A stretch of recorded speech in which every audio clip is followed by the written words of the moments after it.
आदाब, मैं नीता सिंह हाजिर हूँ साइंस, टेक्नोलॉजी, शेर व अदब, सोशल साइंस, एजुकेशन और दुनिया भर के हर तरह के नॉलेज पर मबनी खास प्रोग्राम के साथ जिसका नाम है इल्म की रोशनी।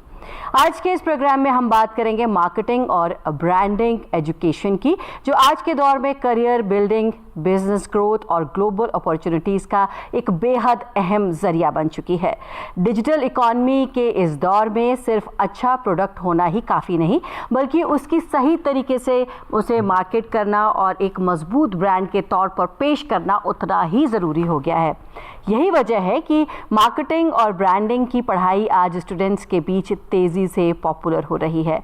Digital marketing, social media branding, data driven marketing और कंज्यूमर बिहेवियर जैसे सब्जेक्ट्स स्टूडेंट्स को कोऑपरेटिव कॉरपोरेट वर्ल्ड, स्टार्टअप्स और इंटरनेशनल मार्केट्स के लिए तैयार कर रहे हैं। अब हमारे लिए जानने वाली बात यह है कि मार्केटिंग और ब्रांडिंग एजुकेशन का स्कोप कितना बड़ा है और आने वाले वक्त में फील्ड स्टूडेंट्स के लिए कितने मजबूत करियर की राह बन सकती है। आज इन्हीं तमाम पहलुओं को समझने के लिए हमारे साथ स्टूडियो में मौजूद हैं दो खास मेहमान। Ministry of agriculture and welfare के फॉर्मर ज्वाइंट सेक्रेटरी डॉक्टर पीके स्वाइन, नमस्कार। और सेंटर फॉर मैनेजमेंट स्टडीज़ से जामिया मिलिया इस्लामिया से प्रोफेसर डॉक्टर नौशादुल हक मलिक, नमस्कार। आप दोनों का प्रोग्राम में बहुत बहुत वेलकम है। साथ ही अपने व्यूअर्स को याद दिला दें कि आपके जहन में भी कोई सवाल मार्केटिंग और ब्रांडिंग एजुकेशन के हवाले से है तो आप कॉल करके हमारे एक्सपर्ट से सीधे बात कर सकते हैं। इसके लिए आपकी टीवी स्क्रीन पर हमारा टोल फ्री नंबर लगातार फ्लैश किया जाएगा। तो आज हम बात कर रहे हैं मार्केटिंग और ब्रांडिंग एजुकेशन की। सबसे पहले आपसे जानना चाहेंगे डॉक्टर पीके स्वाइन, आप एग्रीकल्चर डिपार्टमेंट से हैं। अगर हम बात करें ये एग्रीकल्चर सेक्टर में मार्केटिंग, ब्रांडिंग, इसकी क्या अहमियत है? धन्यवाद नीता जी। मैं हूं डॉक्टर प्रशांत कुमार स्वाइन। मैं पूर्वतन अतिरिक्त सचिव कृषि विपणन मंत्रालय, जिसमें मैं जो अतिरिक्त सचिव और उससे पहले जुग्म सचिव था वो कृषि विपणन सेगमेंट में ही था। तो ये जो हमारे मार्केटिंग और ब्रांडिंग है, ये जनरली एक टर्म जो मैनेजमेंट वर्ल्ड में यूज़ किया जाता है, बट ये लोग सोचते हैं कि शायद ये फार्मिंग सेगमेंट में, एग्रीकल्चर सेगमेंट में लागू ना हो। बट फार्मर, किसान के लिए मार्केटिंग एक बहुत बड़ा माध्यम है, क्योंकि जो उसको प्राइस मिलते हैं अपने जो प्रोड्यूस के लिए, वो अगर खाली सेल करे, अपने प्रोड्यूस पैदा करके अगर सेल करे, जो प्राइस है वो वोलेटिलिटी के कारण कभी बहुत भी कम मिल सकता है, उसका नुकसान भी हो सकता है। बट एक मार्केटिंग स्ट्रैटेजी जो है, जिसमें जो गवर्नमेंट एंड वेरियस ऑर्गेनाइजेशंस उसको हेल्प करते हैं, पूरा जो डिमांड और सप्लाई दोनों के बीच में जो बैलेंसिंग होता है, इसमें फार्मर एक बहुत बड़ा मुद्दा, बहुत बड़ा रोल प्ले करता है। अगर जो कंज्यूमर्स चाहते हैं, अगर वो फार्मर उसको पैदा कर पाता है, उसको पता लग जाता है कंज्यूमर बिहेवियर और डिमांड के बारे में, अगर वो प्रोड्यूस करता है तो ओवर सप्लाई से बचता है और उसको राइट काइंड ऑफ प्राइस उसको मिल जाते हैं। तो इसलिए ये बहुत इम्पोर्टेंट है किसान के लिए कि ये ज़रूरत है। लेकिन इसमें एक चैलेंज ये है कि हमारे जो भारत में किसान छोटे और मध्यवर्ती किसान है, जो जनरली 2 हेक्टेयर लैंड से कम है।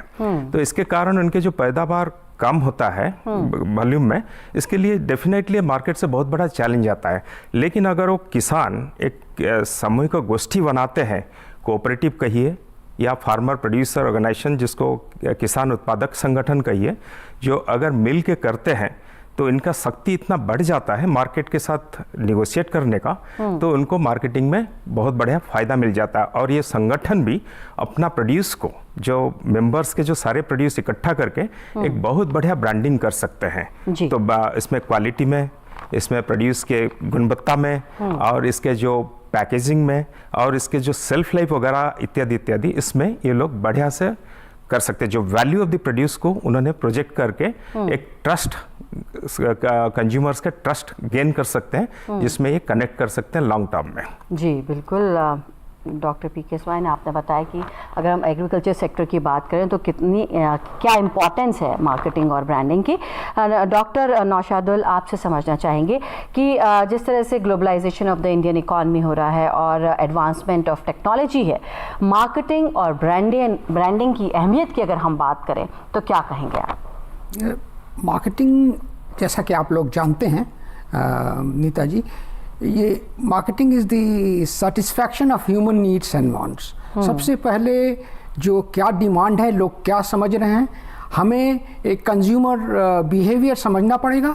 कौन कंज्यूमर्स हमारे हैं, क्या प्रोडक्ट की उनको ज़रूरत है और कितने प्राइस पे वो लेना चाहेंगे। उसके लिए सबसे पहले नीड विलिफिकेशन होगी, उनकी वो समझना पड़ेगा मार्केट को कि क्या उनकी ज़रूरत है, उस ज़रूरत के हिसाब से प्रोडक्ट बनाना पड़ेगा। अगर वो प्रोडक्ट सही प्राइस पर मिलेगा और लोगों को सेटिस्फैक्शन होगी, तभी फुल स्टेज ऑफ मार्केटिंग होगा, वरना अदरवाइज वो फिर सेल्स ओरिएंटेशन हो जाएगा। सो मार्केटिंग में सबसे बड़ी चीज़ होती है सेटिस्फैक्शन। कस्टमर का सेटिस्फैक्शन एक प्राइम मोटिव हो जाता है। आप कितना पैसा ले रहे हैं, कितना प्राइस कर रहे हैं, कैसा प्रोडक्ट है, तो एक्सपेक्टेशन क्या कंज्यूमर की है वो एक बहुत बड़ी एस्पेक्ट हो जाती है। और जो प्राइस वो दे रहे हैं, क्या उनको वैल्यू मिल रहा है कि नहीं। अगर उनको वैल्यू नहीं मिल रहा है तो नेचुरली वो सेटिस्फाइड नहीं होंगी। तो इसमें फिर एक जैसे फार्मर का या ऑर्गेनाइजेशन का भी ये रोल हो जाता है कि पहले मार्केट में ये समझाएं कि ये प्रोडक्ट क्या है और ये प्रोडक्ट क्या यूजेज है, कैसे यूजेज है और किस तरह से उनको क्या क्वालिटी प्रोडक्ट्स मिल रहा है।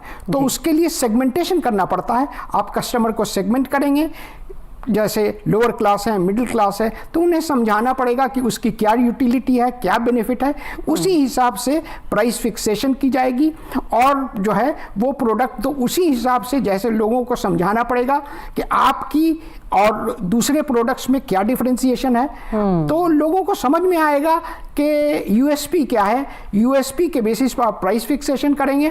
प्राइस आप जब फिक्सेशन करेंगे तो ब्रांडिंग होगी, लोग सेटिस्फाइड होंगे तो आप ही का ब्रांड जो है वो लेना चाहेंगे। तो ये एक लॉन्ग टर्म एसोसिएशन है मार्केट में। आप कोई भी चीज़ अगर बेच रहे हैं तो शॉर्ट टर्म ओरिएंटेशन नहीं होना चाहिए। Marketing is a long term oriented thing and satisfaction has to be guaranteed for consumers, so that आपका ब्रांड वो समझेंगे। हमेशा जो है कंज्यूमर उसी ब्रांड को लेना चाहेंगे, क्योंकि उन्हें मालूम है कि ये कंपनी हमें सिक्योरिटी दे रही है, ये कंपनी हमें सही प्रोडक्ट दे रही है। और उसी से फिर डाइवर्सिफिकेशन होता है, कंपनी नया नया प्रोडक्ट बुलाती है और जो है मार्केट विन करती है। जी बिल्कुल। तो डॉक्टर नौशादुल ने कहा कि कस्टमर सेटिस्फैक्शन सबसे इम्पॉर्टेंट चीज़ होती है अगर हम मार्केटिंग और ब्रांडिंग की बात करें। डॉक्टर पीके स्वाइन, आपसे समझना चाहेंगे, क्या ये समझा जाता है कि मार्केटिंग ब्रांडिंग समझनी है तो उसके लिए MBA किया जाता है, पढ़ा जाता है, लेकिन अगर हम फार्मर्स की बात करें, एग्रीकल्चर सेक्टर की बात करें, तो वो कैसे ये सब सीख सकते हैं जिससे कि अपने प्रोडक्ट की मार्केटिंग और ब्रांडिंग अच्छे से कर सकें, अच्छा पैसा उन्हें मिल सके? ये बहुत अहम मुद्दा है।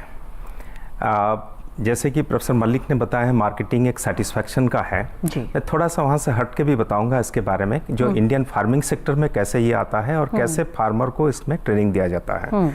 अब देखिए, मार्केटिंग में जो हम लोग कन्वेंशनली पढ़े थे फिलिप्स कोटलर का 4 Ps, product, pricing, placement and promotions. But उसके साथ कंज्यूमर बिहेवियर बहुत इंपॉर्टेंट है, मार्केट रिसर्च भी बहुत इंपॉर्टेंट है, प्लानिंग भी बहुत इंपॉर्टेंट है। तो ये सब मिला के एक short term to medium term में एक इसका जो इमीडिएट एक्शन प्लान होता है, जिसमें आइदर बाइंग, सेलिंग और मैंने प्रोडक्ट के ऊपर वो एक्शन लिया जाता है। जबकि ब्रांड एक लॉन्ग टर्म इशू है। ये एक ट्रस्ट बिल्डअप करता है कंज्यूमर्स, कस्टमर्स, आप यूजर्स, जो भी कहिए आप, प्रोडक्ट के, सर्विसेज के, या मैंने एक इम्पोर्टेंट पब्लिक गुड्स के। Education is a public good by the way.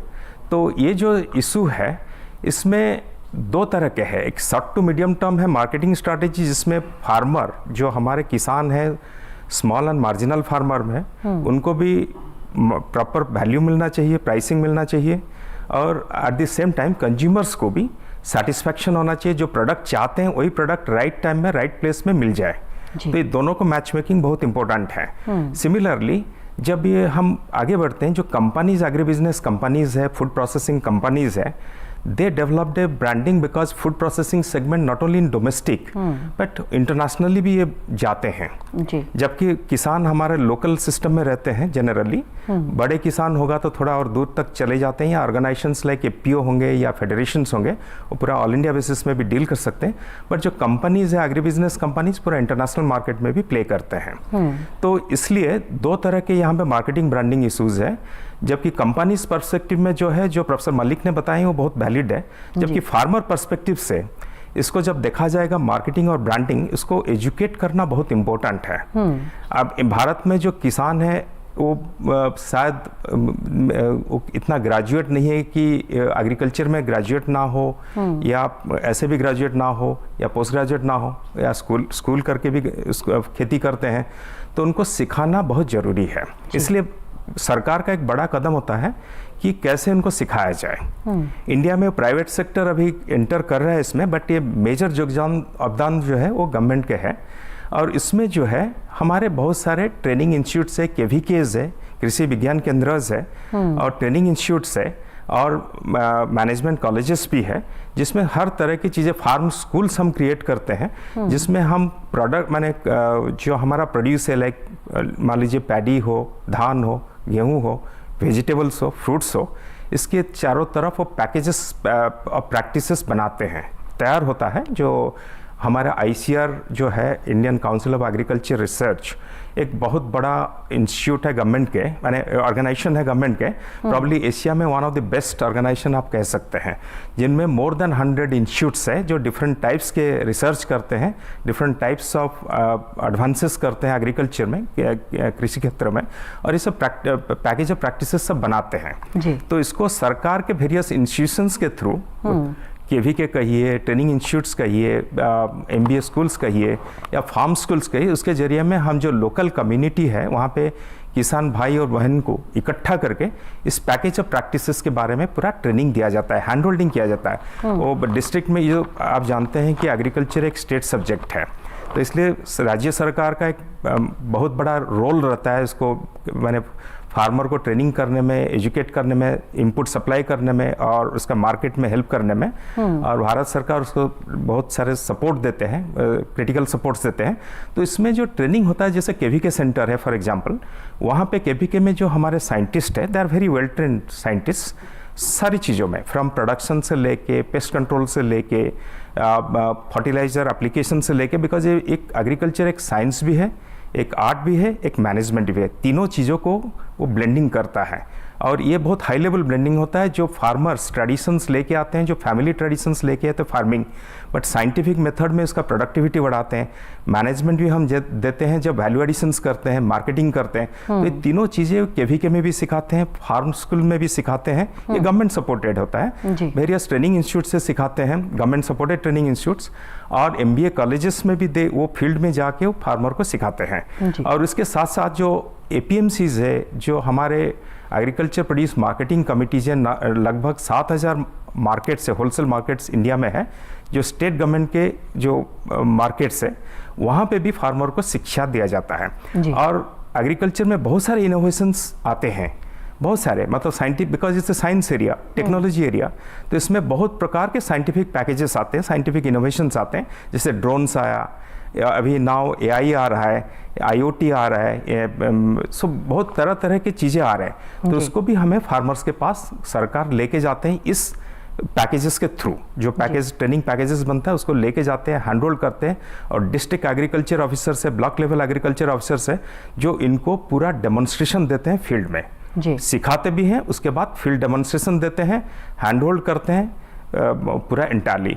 तो इसमें हमारा क्या है कि जब ये पूरा सिखाते हैं, उसके साथ साथ जो मार्केटिंग है, उनका जो प्रोड्यूस को मार्केटिंग करना है, क्वालिटी कैसे अच्छा करना है, डिफरेंट ग्रेड्स अलग अलग करना है, पैकेजिंग करना है कि ताकि वो श्रिंक ना करे प्रोड्यूस, और फ्रेश रहे, और सेल्फ लाइफ बहुत लंबा रहा है, बिकॉज जानते हैं कि एग्रीकल्चर प्रोड्यूस की एक सेल्फ लाइफ लिमिटेड होता है, पोस्ट हार्वेस्ट लॉसेस भी बहुत हाई है। तो इसलिए फार्मर कैसे फार्म गेट में वो प्रैक्टिसेस, साइंटिफिक प्रैक्टिसेस अडॉप्ट करे कि सेल्फ लाइफ अच्छा रहे और उसका अपीयरेंस ठीक रहे, कि कंज्यूमर उसको एक्सेप्ट करे एट ए हायर प्राइस, इस टाइप की चीज़ें पूरा सिखाते हैं। और जो एपीएमसीज है वो भी उनको मदद करते हैं मार्केटिंग में, किस टाइम पे आप किस प्रोड्यूस को लेके आएंगे। तो मार्केट ये है, ऐसा है कि जब हार्वेस्ट होता है उस टाइम पे प्राइस ड्रॉप हो जाता है। अगर फार्मर उस टाइम पे बिकॉज वो लोन लेके किया है खेती, तो उस टाइम पे अगर मार्केट में जाता है उसको बहुत नुकसान होता है। तो इसमें सरकार ने उसको सपोर्ट भी देते हैं मार्केटिंग के लिए, लाइक स्टोरेज वगैरह सब बनाया गया है इंडिया में, काफ़ी स्टोरेज,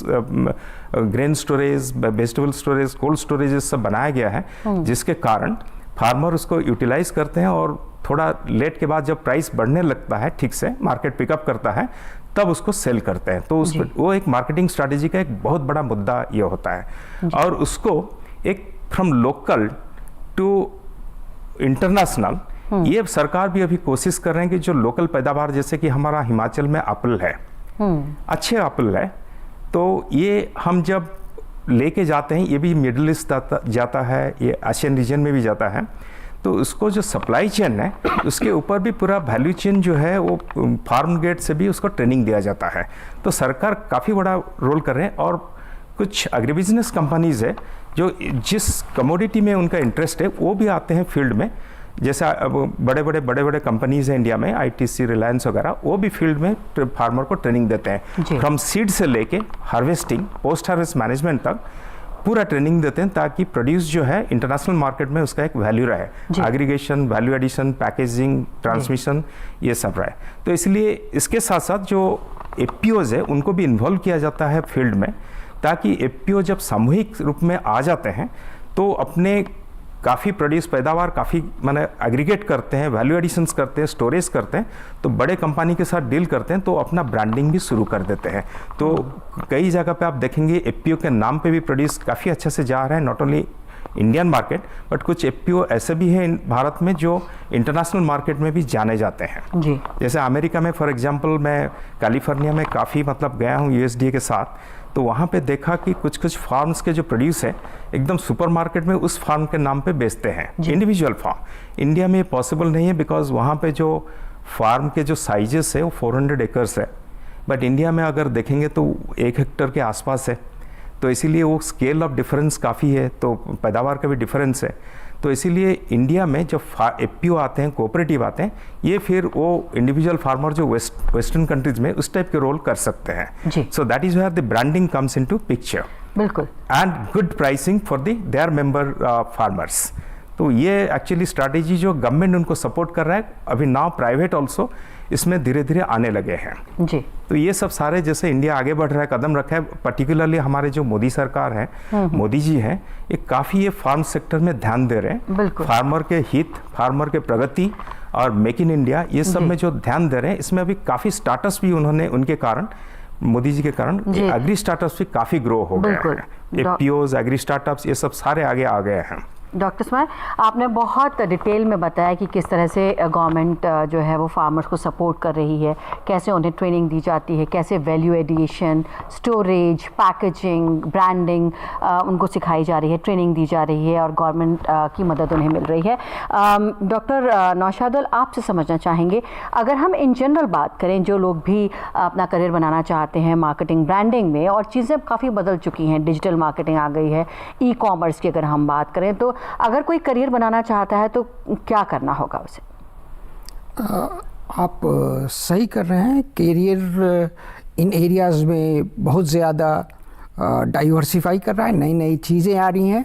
जैसे अभी डॉक्टर स्वामी भी बता रहे थे कि किस तरह से एग्रीकल्चर सेक्टर में किया जा रहा है, क्योंकि आज की डेट में हम जब ब्रांडिंग की बात कर रहे हैं, सबसे पहले तो वैल्यू ओरिएंटेशन, हमें देखना पड़ेगा कि किस प्राइस पे हम प्रोडक्ट वो तैयार कर रहे हैं, और कॉस्ट ओरिएंटेड अप्रोच करना पड़ेगा, हमें यूएसपी करना पड़ेगा, कि क्योंकि प्राइस ओरिएंटेशन ऐसा नहीं कि सारा कुछ करने में प्राइस ज़्यादा बढ़ जाए, प्राइस बढ़ जाएगा तो डिमांड नहीं रहेगा, मार्केट नहीं रहेगा और कंपटीशन को हम नहीं बीट कर पाएंगे। ब्रांडिंग हम क्यों करते हैं? ब्रांडिंग इसलिए करते हैं कि हमें अच्छी चीज़ हम प्रोवाइड करें और उसका हमें सही प्राइस मिल पाए, ये एक सबसे बड़ा है। और इन सब चीज़ों के लिए जो है लोगों को ट्रेन किया जा रहा है। जैसे डॉक्टर सोनी ने कहा कि हम फार्मर्स को ट्रेन कर रहे हैं, फार्मर्स को समझना पड़ेगा कि कैसे कंज्यूमर्स, कौन से कंज्यूमर्स हैं, किस कंज्यूमर के लिए बनाया जा रहा है और वो जो चीज़ कर रहे हैं वो कम टाइम पे कैसे कर सकते हैं, कम पैसे में कर सकते हैं, कम लागत में कर सकते हैं। कि हमारे डॉक्टर सोनी ने बहुत अच्छे से बताया कि जो है हमारे किसान कम पूंजीपति हैं, फार्म उनकी होल्डिंग भी ज़्यादा नहीं है, उन्हें तो बड़े फार्मर से compete नहीं कर सकते हैं। लेकिन जब वो सेगमेंट मार्केट करेंगे, जब वो समझेंगे कि कौन कौन सी चीज़, किन किन चीज़ें की ज़रूरत है, कब ज़रूरत है, कैसे उसको सस्ते में किया जा सकता है, कैसे सस्ते में पैक किया जा सकता है, उसकी ओरिएंटेशन मार्केट में कैसे हो सकती है, और इन सब के लिए कि उनको जो है नॉलेज दिया जा रहा है। नॉलेज ही सिर्फ नहीं, इसी तरह से जो है सही एजुकेशन में नए लोग जो कैरियर में आ रहे हैं वो भी इस बारे में, क्योंकि जैसे मोदी जी फार्मर्स के लिए करना चाह रहे हैं और सारे इंस्टीट्यूशंस भी ओरिएंट कर रहे हैं और वो जो है बहुत ही ट्रेनिंग प्रोग्राम्स कर रहे हैं। नए यंग लोग आ रहे हैं और इस फील्ड में आ रहे हैं क्योंकि हम एक कृषि प्रधान देश हैं और इस कृषि प्रधान देश में सिर्फ प्रॉब्लम ये है कि हमारे कृषि जगत में हमारे जितने भी हैं वही पुराने तरीके से खेती हो रही है।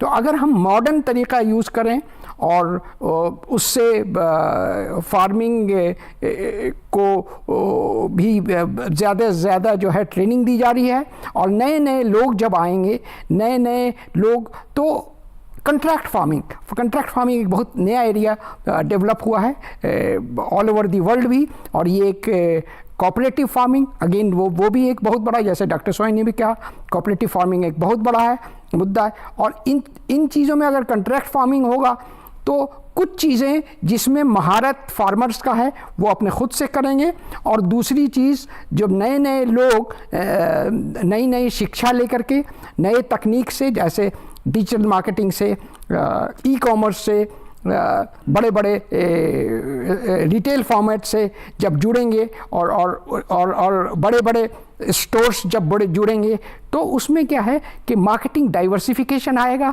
रीच बढ़ेगा और उसमें जो नए युवा लोग आएंगे और नई पढ़ाई करके आएंगे और एजुकेशन लेके आएंगे। आज जैसे हम मैनेजमेंट की बात करते हैं, मैनेजमेंट सिर्फ जनरल MBA नहीं, आपके एग्रीकल्चर में भी हैं और भी दूसरा फिनेंस में। तो कैसे पैसा कहाँ सही से यूटिलाइज हो सकता है और जिसकी वजह से जो है कम पैसे कम लागत में प्रोड्यूस बनाया जा सकता है। सप्लाई चेन मैनेजमेंट एक बड़ा इम्पॉर्टेंट मुद्दा हो जाता है। तो वो फार्म प्रोड्यूस जब होगा तो उसकी जो है किस लागत से कहाँ से बनना चाहिए और वो रीच कैसे बढ़ाना चाहिए, कौन से स्टोर्स पे जाएगा, कब जाएगा, क्या उसकी साइकिल रहेगी, क्या उसकी पेमेंट साइकिल रहेगी, कहाँ वैल्यू ओरिएंटेशन होगा और कहाँ जो है वो कम लागत में रिटर्न्स ज़्यादा आ पाएगा। तो नए लोग जब जुड़ेंगे, नई शिक्षा, अब जैसे हम आर्टिफिशियल इंटेलिजेंस की बात करते हैं, जब हम डिजिटल मार्केटिंग की बात करते हैं, तो ये सब चीज़ें नई टेक्नोलॉजीज़ की बात करते हैं। तो इन सब चीज़ों से क्या है कि गुणवत्ता बढ़ती है और इसके साथ ही प्रोडक्टिविटी बढ़ती है, इसके साथ टाइम यूटिलाइजेशन होता है और वक्त का सही उपयोग होता है और सही फिनांसेस में कम लागत में प्रोडक्टिविटी बढ़ती है, जिससे कम पैसों पे वो प्रोड्यूस जो है कंज्यूमर को जाएगी और उसमें लेवल्स ऑफ डिस्ट्रीब्यूशन कम होंगे। और जैसे हम कॉमर्स की बात करते हैं, हम ई कॉमर्स की बात करते हैं, हम क्विक कॉमर्स की बात करते हैं, हम रिटेल स्टोर्स की बात करते हैं, सही फॉर्मेट्स की बात करते हैं, तो उसमें क्या है कि सही चीज़ सही जगह पे और सही टाइम पे कंज्यूमर को मिलेगा, सस्ता मिलेगा, फ्रेश मिलेगा और वो जो है बहुत ही फ़ायदेमंद होगा। और उससे क्या है कि लोगों की अपॉर्चुनिटीज़ बढ़ेगी, प्रोडक्टिविटी बढ़ेगी, तो नए नए जो लोग आएंगे, नए नए दिशा में नई नई अपॉर्चुनिटीज़ बढ़ेगी और नए नए लोगों को व्यवसाय खुलेगा। जी बिल्कुल। डॉक्टर इस्माइल, आपसे समझना चाहेंगे कि ये तो बात हुई कि अगर हम एग्रीकल्चर सेक्टर की बात करें या फार्मिंग में बात करें तो क्या स्कोप है और क्या कुछ किया जा सकता है। साथ ही अगर हम मार्केटिंग ब्रांडिंग की बात करें तो उसमें और कौन, जैसे कम्युनिकेशन है या पर्सनैलिटी डेवलपमेंट है, और कौन कौन सी चीज़ों पर जोर दिया जाता है? बहुत अच्छा ये है सवाल है। मैं आपको एग्रीकल्चर से लेके एक छोटा सा एग्जांपल देता हूँ। जैसे एजुकेशन सेक्टर का आप बात कर रहे हैं, मार्केटिंग ब्रांडिंग इन एजुकेशन, तो आप देखिए भारत में लगभग 15 लाख स्कूल्स है। लेकिन अगर हम कहीं किसी के साथ बात करते हैं, कुछ स्कूल्स ऊपर उठ के आते हैं। जैसे मैं आपको उदाहरण देता हूँ, जैसे डून स्कूल्स है और दिल्ली पब्लिक स्कूल है, या धीरूभाई अंबानी इंटरनेशनल स्कूल्स है, या ऋषि वैली है, या इस टाइप के जो सारे बसंत वैली है, तो जो अच्छे स्कूल्स है उनका नाम क्यों लोगों के जुबान में आ जाता है? क्योंकि ये खाली मार्केटिंग नहीं करते हैं बल्कि ब्रांडिंग भी एक तरह में करते हैं। कैसे करते हैं कि अपने जो इतने सारे 15 लाख स्कूल्स के बीच में उनका डिस्टिंक्शन क्या है? एक क्राउडेड प्लेस में, एक जब हमारे है 140 करोड़ जो हमारे आबादी है, उसमें जो 15 लाख स्कूल्स हैं, इसमें कैसे लोग चूज़ करेंगे कौन सा स्कूल अच्छा है?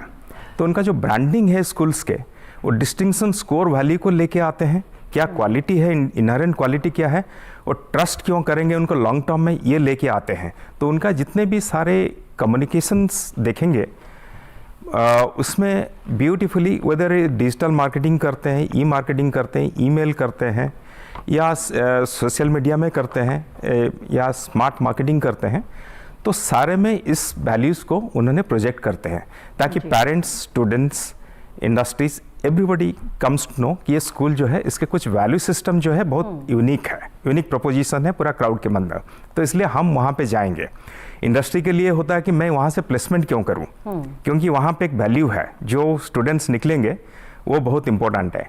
सिमिलरली पेरेंट्स के लिए कि मेरे बच्चा वहाँ से उठेगा तो उसका फ्यूचर अच्छा है, स्टूडेंट के लिए है कि मैं बहुत बढ़िया नौकरी है।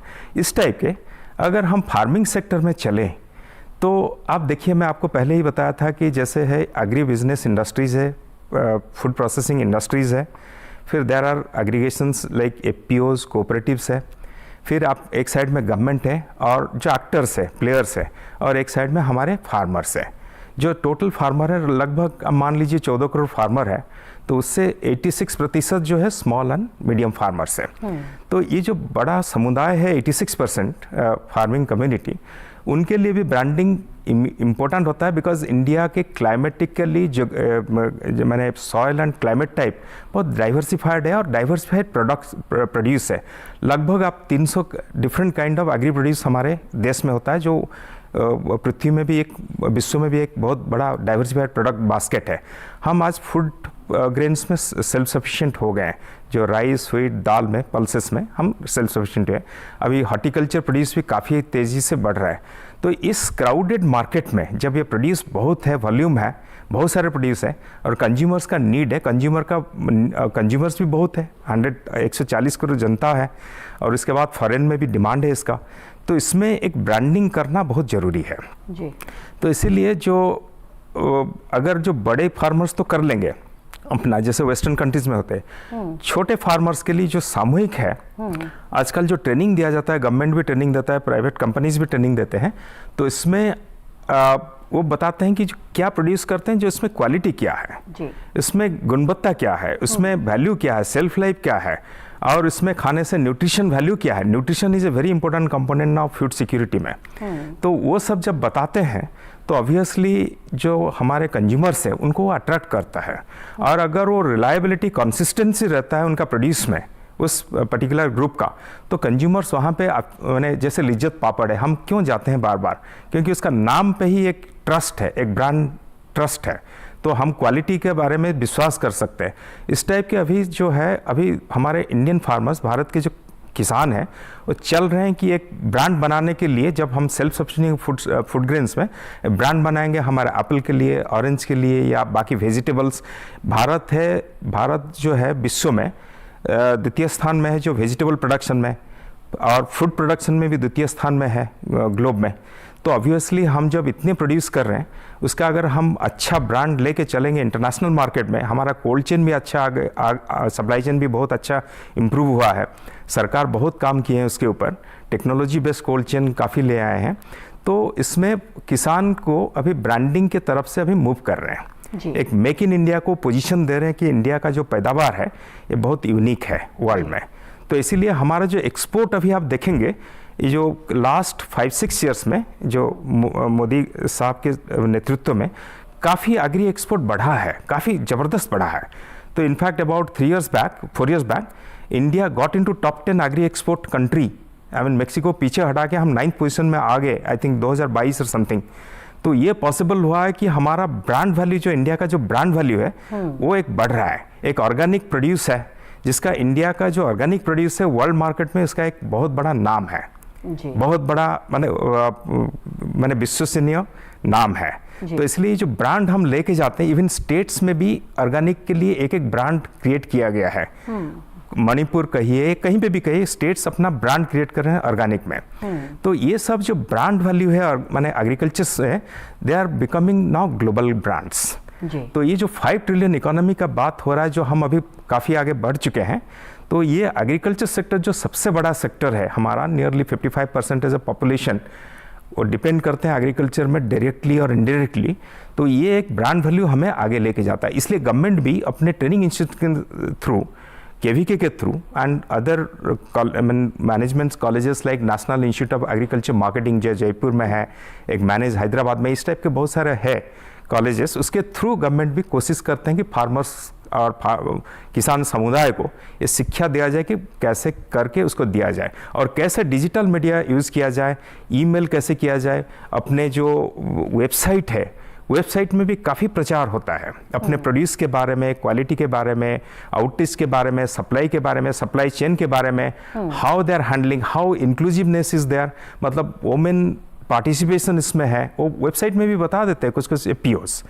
तो इसमें क्या है कि चाइल्ड लेबर अवॉइड करते हैं, तो एक ब्रांडिंग का एक प्रतीक है। तो जब विदेश में इसको देखते हैं पर्टिकुलरली कि हाँ इंडिया में अभी जो पुराने इमेज था वो चेंज हो रहा है, एग्रीकल्चर प्रोड्यूस में भी चेंज हो रहा है, फार्मर्स में मॉडर्न प्रैक्टिसेस ले रहे, वुमेन पार्टिसिपेट कर रहे, चाइल्ड लेबर हट रहा है, हट गया पूरा। तो इसमें वैल्यू एडिशंस बहुत है और उसका गुणवत्ता न्यूट्रिशन बहुत बढ़िया है और ये सेल्फ लाइफ बहुत है, तो ऑब्वियसली मार्केट उसके लिए क्रिएट हो रहा है जी। जो एग्जिस्टिंग मार्केट से बढ़ के और न्यू मार्केट भी क्रिएट हो रहा है। तो जो कंज्यूमर सेगमेंटाइजेशन है तो उसमें ब्रांडिंग बहुत काम करता है और एक सेगमेंट भी क्रिएट कर देता है ये प्रोड्यूस। तो इसीलिए अभी सरकार के योगदान बहुत बढ़िया है, जो प्रेजेंट गवर्नमेंट है उनका पूरा कोशिश है कि हमारे जो फार्मर कम्युनिटी है, किसान समुदाय है, उनको कैसे आगे लेके जाएंगे। 5 ट्रिलियन इकोनॉमी में उनका सबसे बड़ा मुद्दा रहेगा और उनको सबसे ज़्यादा फायदा होगा। ताकि ये सेकेंड जो इंडस्ट्रीज है उसके लिए भी सरकार पूरा बहुत प्रकार के सपोर्ट देते हैं जी। वर्ल्ड मार्केट में आने के लिए, इंडियन मार्केट में आने के लिए, जो इंडिया में क्या है कि प्रोसेस प्रोड्यूस का परसेंटेज कम है। सिर्फ अगर देखेंगे तो मिल्क प्रोड्यूस में, डेयरी प्रोडक्ट में परसेंटेज थोड़ा ज़्यादा है प्रोसेसिंग, बट बाकी जो फ्रूट्स एंड वेजिटेबल आप देखेंगे वो बहुत सिंगल डिजिट में है। और अनलाइक थाईलैंड, मलेशिया और फ्रांस और USA हमारा सिंगल डिजिट में है, बिकॉज हमारा सोसाइटल वैल्यू सिस्टम थोड़ा अलग है। We believe in eating fresh. तो लेकिन जो प्रोसेस फूड है वो भी हम ग्लोबल मार्केट में लेते हैं कि फॉरेन एक्सचेंज अर्निंग होगा, एम्प्लॉयमेंट बढ़ेगा एग्रीकल्चर सेक्टर में, हाँ यूथ एम्प्लॉयमेंट बढ़ेगा। तो वो एक चीज़ें अभी सरकार उनको पूरा सपोर्ट दे रहा है, इंडस्ट्री चैम्बर के कमर्स थ्रू उनके डायरेक्टली इनडायरेक्टली कोल्ड चेन बढ़ा रहे हैं, सप्लाई चेन बढ़ा रहे हैं। और another category government has created, वो है एग्री स्टार्टअप सेगमेंट।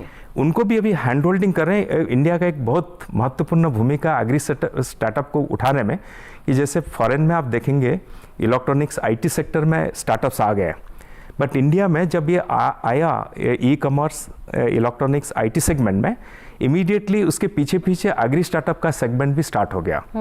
हमने उसमें काम किया था, काफ़ी ज़बरदस्त काम किया था इसके ऊपर।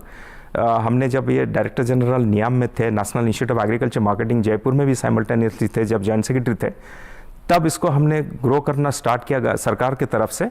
Now it has become a big portfolio and इसमें जो हम देख रहे हैं यूथ अट्रैक्ट हो रहा है टुवर्ड्स एग्रीकल्चर। जो बीच में था कि यूथ जा रहे हैं बट अभी यूथ आ रहे हैं वापस, तो वो वैल्यू एडिशंस कर रहे हैं, टेक्नोलॉजी लेके आ रहे हैं, नया नया टेक्नोलॉजी लेके आ रहे हैं जो विदेश में भी उसका प्रशंसा हो रहा है जी। तो ये एक सरकार का एक सक्सेस है, कदम है, जो डिजिटल इंडिया है, मेक इन इंडिया है और जो ये सब सारे जो एडवांसमेंट है, तो ये इसके कारण अभी एग्रीकल्चर सेक्टर काफ़ी ब्रांडिंग मार्केटिंग अडॉप्ट करके काफ़ी प्रोग्रेस किया है जी। बिल्कुल डॉक्टर नौशादुल, ये तो बात हुई फार्मिंग की जो कि डॉक्टर पी के स्वान ने भी बताया। अगर हम इन जनरल बात करें तो अब ऑफलाइन से बहुत ज़्यादा बिजनेसेस ऑनलाइन बिजनेसेस हो गए हैं, तो क्या ब्रांडिंग का तरीका, ब्रांडिंग की इम्पोर्टेंस बदल गई है? क्या टेक्नोलॉजिकल इंटीग्रेशन होना ज़रूरी है या कुछ सोशल रिस्पॉन्सिबिलिटीज़ या फिर कस्टमर क्लाइंट को एजुकेट करना भी ज़रूरी है? कैसे ब्रांड बनाए जा सकते हैं? नहीं, आप बहुत ये सही बता रही हैं, क्योंकि ब्रांडिंग में हमें क्या करना पड़ रहा है। जब हम कंज्यूमर मार्केट में जाते हैं, हमें ये सबसे पहले देखना पड़ेगा हम किस मार्केट को कैटर कर रहे हैं और किस सेगमेंट को कैटर कर रहे हैं, कौन से कंज्यूमर हैं और कौन से बायर हैं।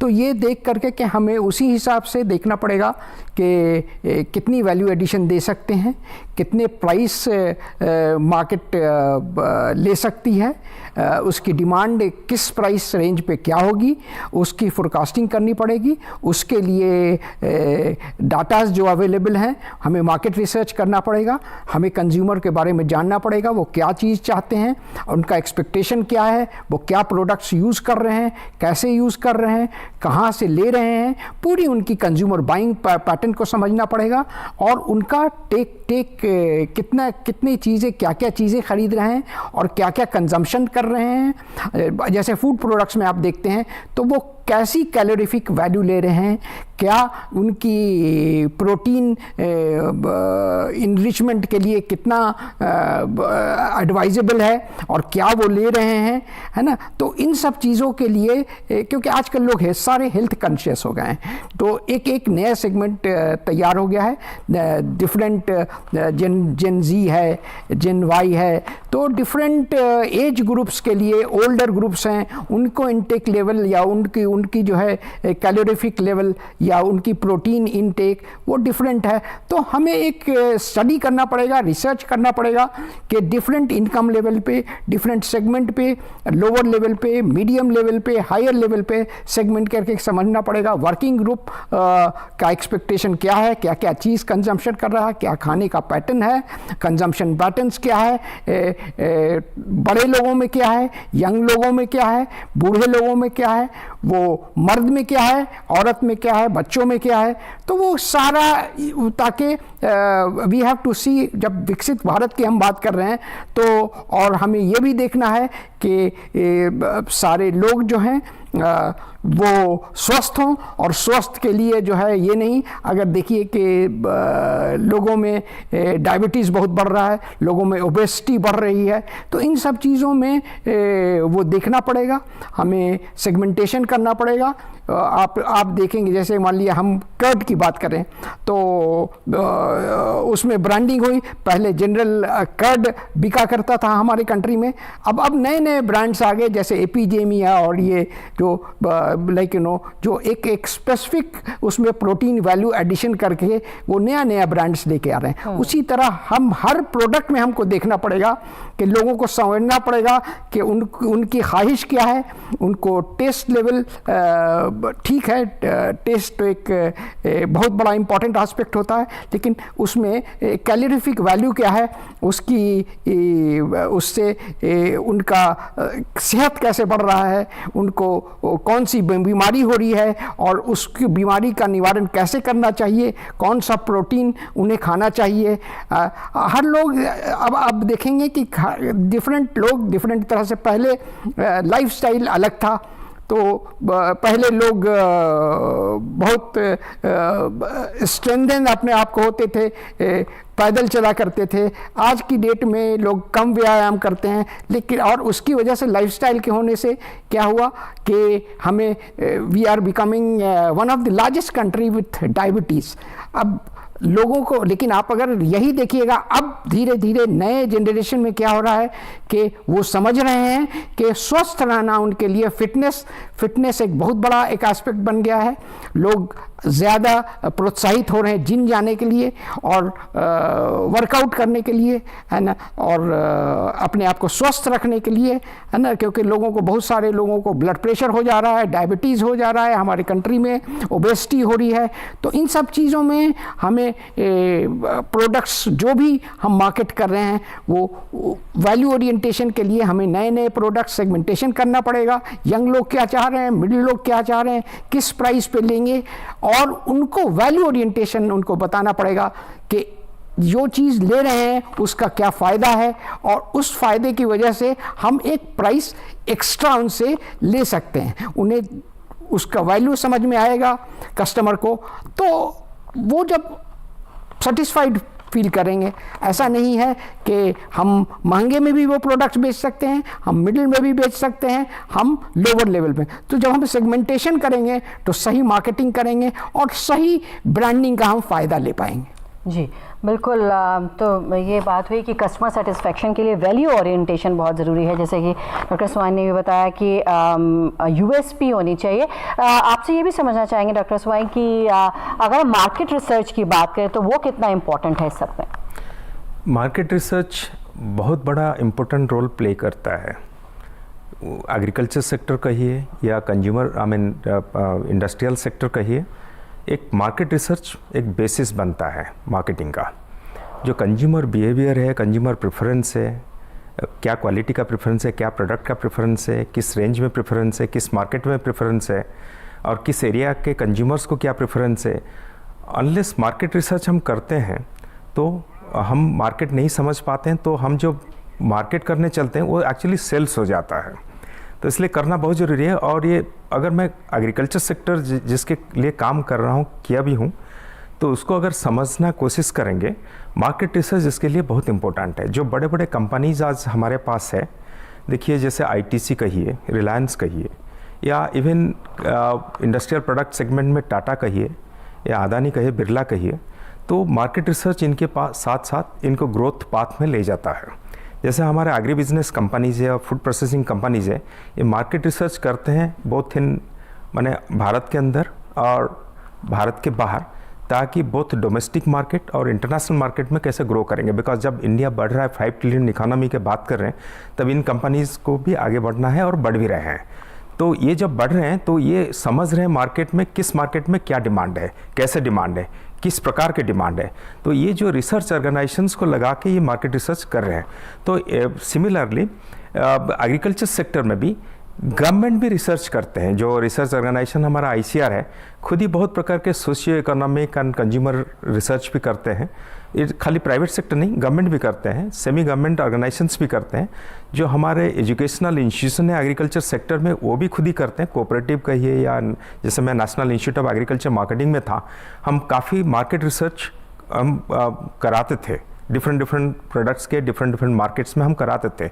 इवन जब हमने ई नेशनल एग्रीकल्चर मार्केट एक ट्रेडिंग प्लेटफॉर्म लेके आए थे, जो विश्व के सबसे बड़ा ट्रेडिंग प्लेटफॉर्म बना। जब मैं इसके ऊपर काम किया, रोल आउट किया, 1.8 करोड़ फार्मर उसमें जुड़े और काफ़ी वॉल्यूम में होलसेल ट्रेडिंग में कमोडिटीज़ के 200 के ऊपर नियरली 22-23 स्टेट्स में हमने उसको एक्सपांड किया था और न्यू मॉडल्स लेके आए थे। तब हमने मार्केट रिसर्च ये भी किया था कि ये प्लेटफॉर्म जब, बिकॉज हम सोच रहे थे कि शायद हम फार्मर जो डिजिटल गैप है लिटरेसी का, ये शायद फार्मर्स खुद उसको ऑपरेट नहीं कर पाएंगे। तो हमने डिफरेंट स्टेट्स में इसका मार्केट रिसर्च किया था।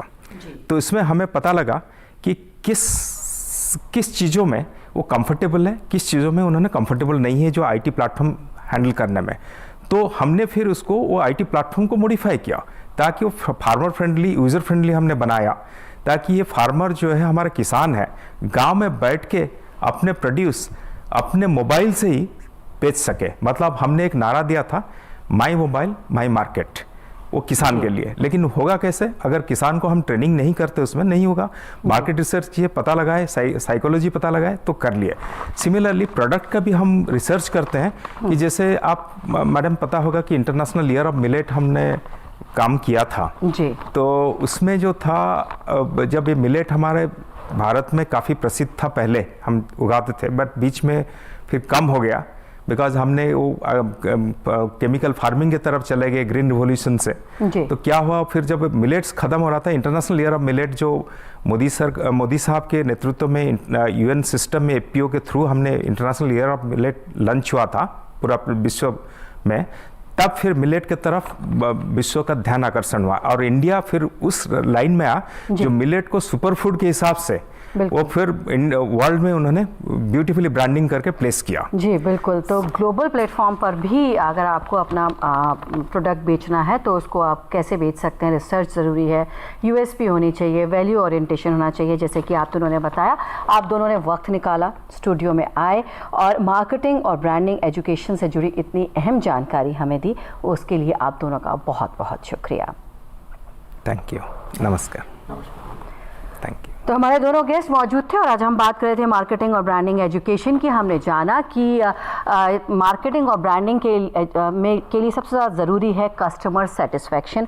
उसके लिए आपका प्रोडक्ट की USP होनी चाहिए, एक वैल्यू ओरिएंटेशन होना चाहिए। तो आप चाहे जितना प्राइस पे बेचेंगे तो आपके कस्टमर को, क्लाइंट को परेशानी नहीं होगी। इसके लिए मार्केट रिसर्च की क्या अहमियत है ये भी हमने जानी। और मार्केटिंग ब्रांडिंग सिर्फ प्रोडक्ट्स के लिए नहीं होती, पर्सनैलिटी के लिए भी होती है। आप खुद को कैसे पोर्ट्रे करना चाहते हैं, आप एक लीडर बनना चाहते हैं, सेलिब्रिटी करना चाहते हैं, उसे भी आप मार्केटिंग करके पोर्ट्रे कर सकते हैं। हमारी आज की इस खास पेशकश में फ़िलहाल इतना ही। उम्मीद है आपको हमारा प्रोग्राम पसंद आया होगा। हम आपके लिए और किस तरह के नॉलेज पर प्रोग्राम तैयार करें, आप हमें मशवरा दे सकते हैं। इसके लिए हमारा ईमेल ID है hopdurdu@gmail.com। इसी के साथ हमारी पूरी टीम को दीजिए इजाज़त। आदाब।